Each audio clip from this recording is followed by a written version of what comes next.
Mãe, te escrevo essa carta porque não tenho mais ninguém a quem recorrer.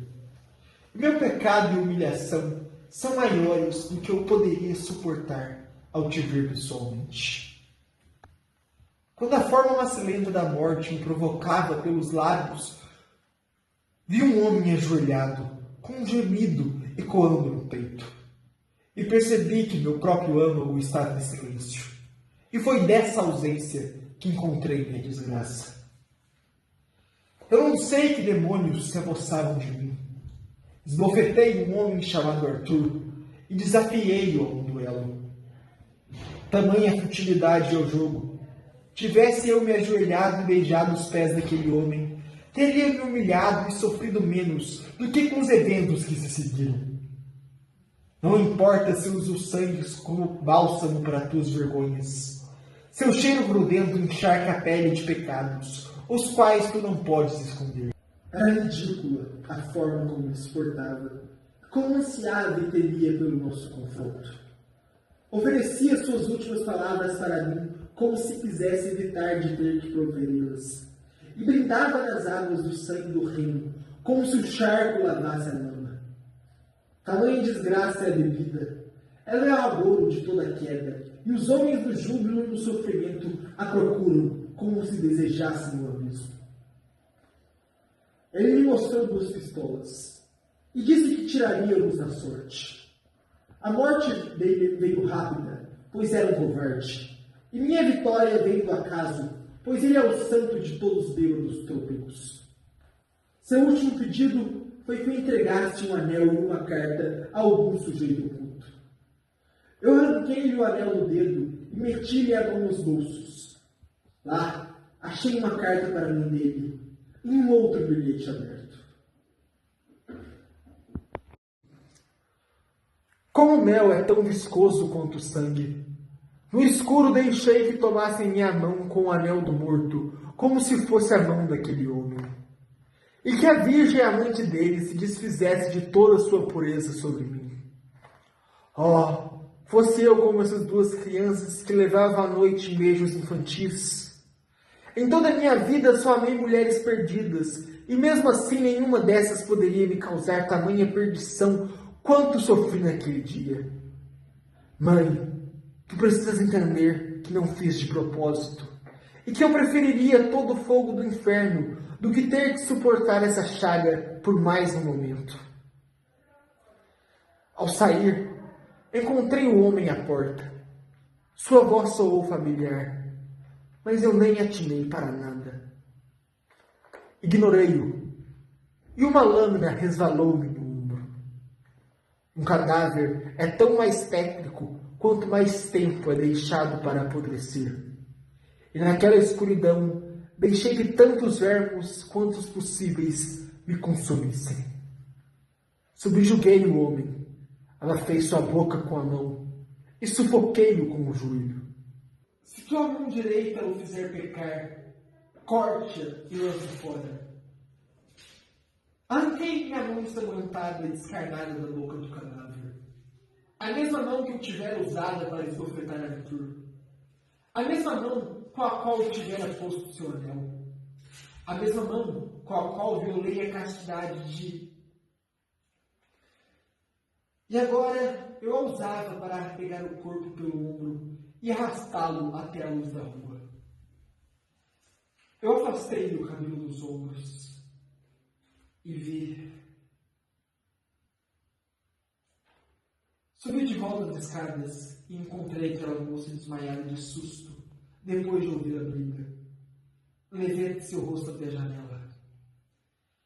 Aproximei-o do vento gélido da noite e depois soltei. Mãe, nenhum filho teu jamais retornará a casa.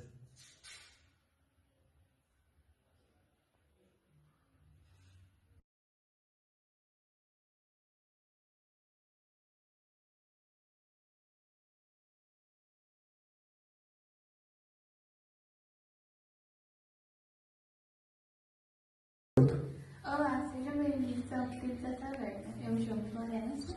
Eu me chamo Rafael. E hoje, no capítulo de hoje, nós vamos apresentar um caso com uma confissão devastadora. A confissão de Johann foi marcada por uma vida confusa, arrependimentos e uma descoberta devastadora. Eu encontrei os dois saindo da taverna. A animosidade parecia bem grande entre os dois, eles pareciam ambos ansiosos, estressados. Assim, não é um cenário tão incomum quando você trabalha nesse tipo de espaço. Comum que esses cavalheiros, esses homens nobres, se metam em algum tipo de litígio, algum tipo de briga durante o jogo e queiram resolver isso com sangue. Mas, vendo aquelas duas faces tão jovens, tão saudáveis, eu achei que tivesse algum modo de convencê-los a se entender. Foi rápida a minha conclusão de que realmente não tinha conciliação entre aqueles dois. Eles estavam bem definidos em resolver aquilo quando os dois estavam embaixo do caixão.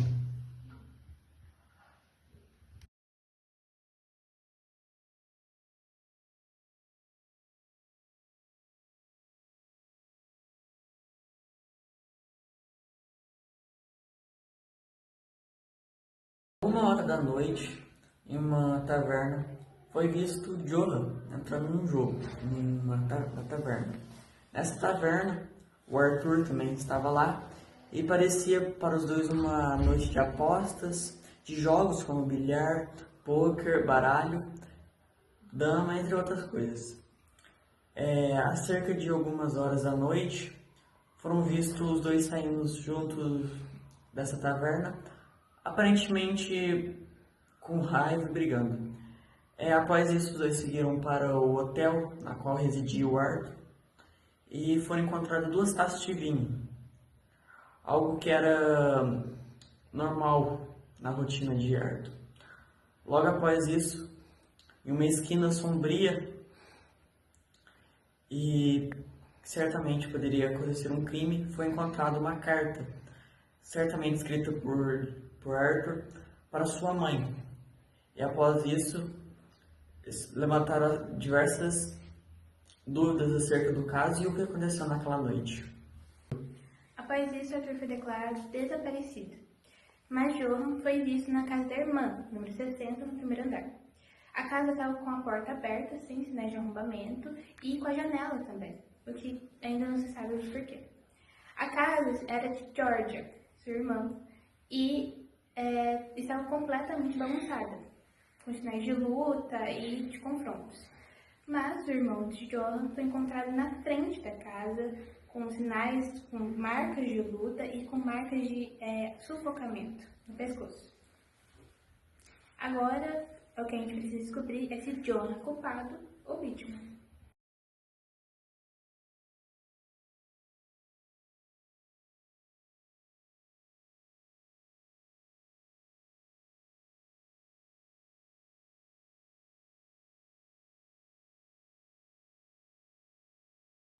Agora falando do comportamento do personagem e das coisas que ele gostava, a gente pode citar a impulsividade e o vinho. Impulsividade, amigos deles e parentes afirmam que ele, em diversas vezes na mesma taverna, ele aumentava a aposta repetidamente como forma de aumentar o seu ego. Ele pedia bebidas alcoólicas como forma de esquecer que ele perdeu o dinheiro. E isso virava uma bola de neve, muitas das vezes perdendo muito dinheiro na taverna. E o vinho, uma taverna que também gostava muito de beber licor e muitas bebidas alcoólicas. Também podemos citar que foi encontrado doses de vinho no hotel, e ele também parecia estar sóbrio na saída da taverna.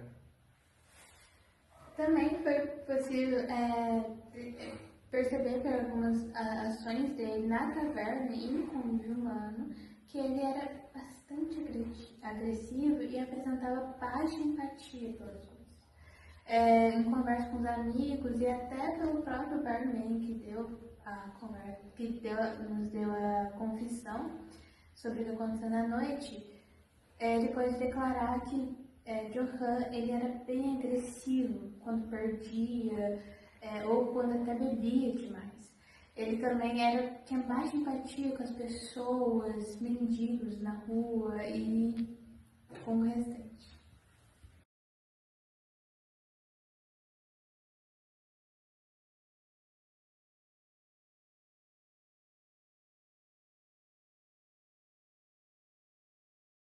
Agora, querendo concluir a investigação da polícia e explicar ela para vocês, a gente tem que falar duas evidências principais: o último aparecimento de Johan na taverna e a confissão encontrada de Johan para sua mãe.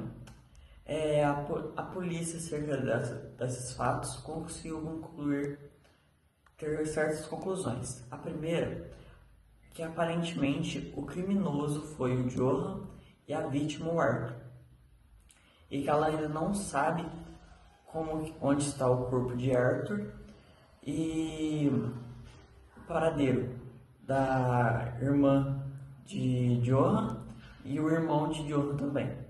Mas a polícia ainda não conseguiu concluir o porquê de Joe matar os irmãos e onde estão os corpos de Georgia e de Arthur.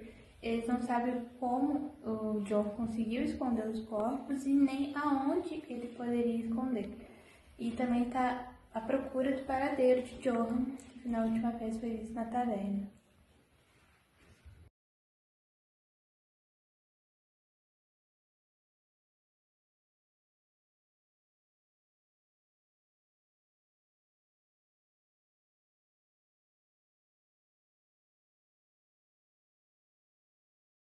E assim encerramos mais um episódio do Crime da Taverna. Por hoje é só e até a próxima investigação. Muito obrigado pela audiência.